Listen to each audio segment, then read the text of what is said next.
SCP-10 Collars of Control Object Class Safe.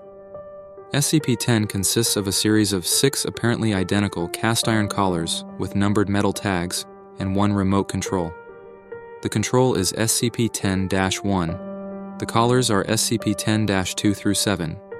The collars contain intricate electronic components and are powered by small, 5 mm diameter, 2 mm thick, 100-volt batteries.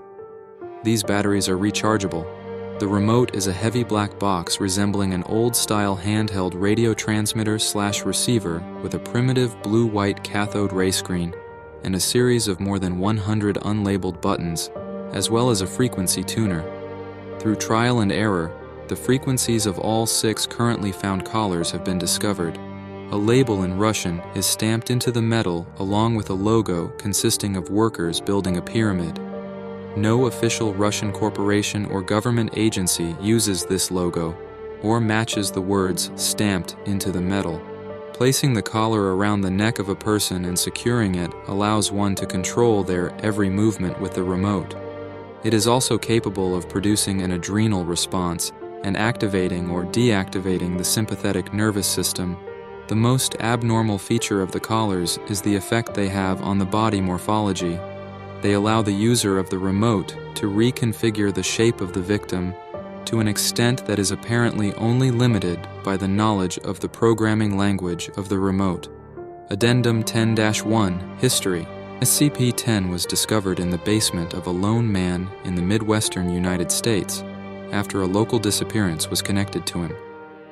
When the police raided the man's house, they found SCP-10 as well as several dead bodies. One of the bodies was identified to be the man.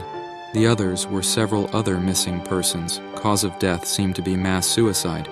However, there were signs of significant struggle first. Addendum 10-2 Disassemble Experiment. Test 1. SCP-10-2 taken apart, piecewise, the parts labeled and several photographs taken, then reassembled. Result. After reassembly, SCP-10-2 continues to function. Test 2.